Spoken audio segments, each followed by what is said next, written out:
Today I'm going to be showing you guys how to paint an exhaust manifold or an exhaust for your car. Hello everybody, welcome back to the channel. If you're new here, my name is Grayson McTaggart. I like making videos about cars, so if that sounds cool to you, be sure to subscribe down below so you don't miss any of the content that I put out in the future. Currently I am doing an exhaust header install on my 1978 Datsun 280z. I made a separate video about that, so if you want to go check that out, you can. But I want to go ahead and make a detailed video on how I am painting my exhaust headers. So here are the exhaust headers. If you notice, they already kind of have primer on them from factory, but I do want them painted so that they are protected and also help with the heat in the engine bay. This is what we will be using to paint these exhaust headers. This is VHT high temperature flame proof header paint. You can't get any more specific than that. Obviously it's going to be this silver color up here. Basically we're going to use this, just follow the instructions on the back, but I'm going to walk you guys through it so you know exactly how to do this if you want to do this on your car. First, I would recommend getting some cardboard boxes, maybe the box that the headers came in or your exhaust piece, and set up like a little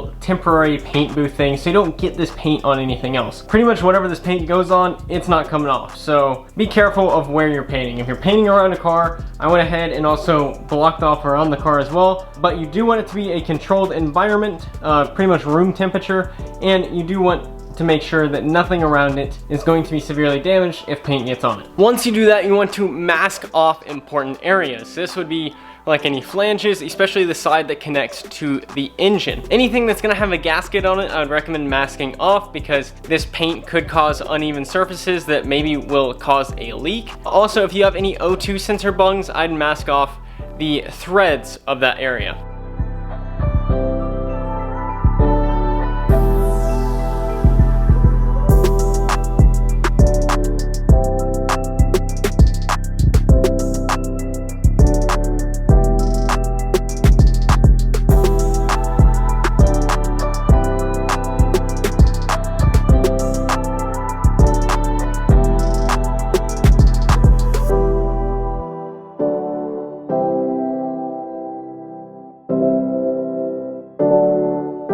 Okay, so I'm pretty sure I got most of the coats down.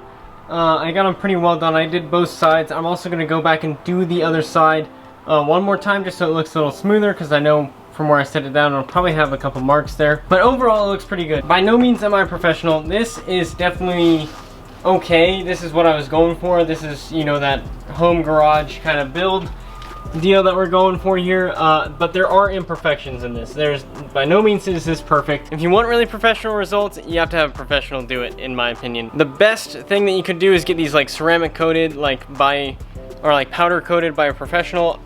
Painting it, you know, it can only get you so far, but I do think it looks really good and it will serve the purpose that I want it to serve. This will protect the exhaust from rust.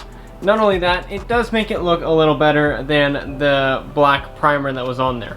Now, when all these coats are done, I just need to wait for these to dry. When this is done, you actually are supposed to cure it, so it is more than just a paint. It like bonds to whatever the part it's on. And to do that, you have to heat it up.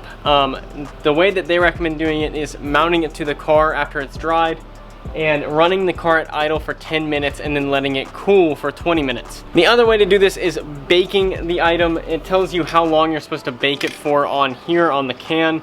Bake it 400 degrees Fahrenheit for 30 minutes and let cool for 30 minutes. And then bake again at 600 degrees Fahrenheit for 30 minutes and let cool for 30 minutes. Honestly, I think it's easier just to just put it on the vehicle and let it idle. That's a lot less work. This obviously isn't fitting in my oven at home. This is too big. This is not the size of a cookie sheet, if you can't tell.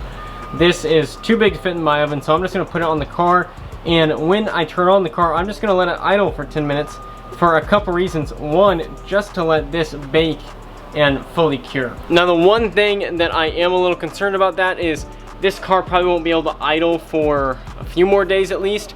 But it doesn't say that there is a specific time requirement in which that curing process has to happen. I don't know if it's shortly after it dries, but it does say for a while. Yeah, so it doesn't say that it's not, it says it's not chemical resistant until it's cured, but it doesn't give a timeline of how fast you have to cure it after it's been painted. So you probably have as much time as you want, really. We will find out in a few days from now when I actually do start this car and let it idle. whether it works or not. As long as these are painted and protected, I think I'm okay with it. If you're doing this for yourself, I definitely recommend, if you care about how it looks, maybe get it done professionally, spend the extra money to do it. But if you just want a cheap way to make sure your headers are protected and resistant to heat, this is a affordable way to do it. Anyways, thank you guys so much for watching. If you want to see the video of me installing these headers into the Datsun, I will link that down below in case you are curious. Thank you guys so much for watching. I'll see you on the next one. Bye.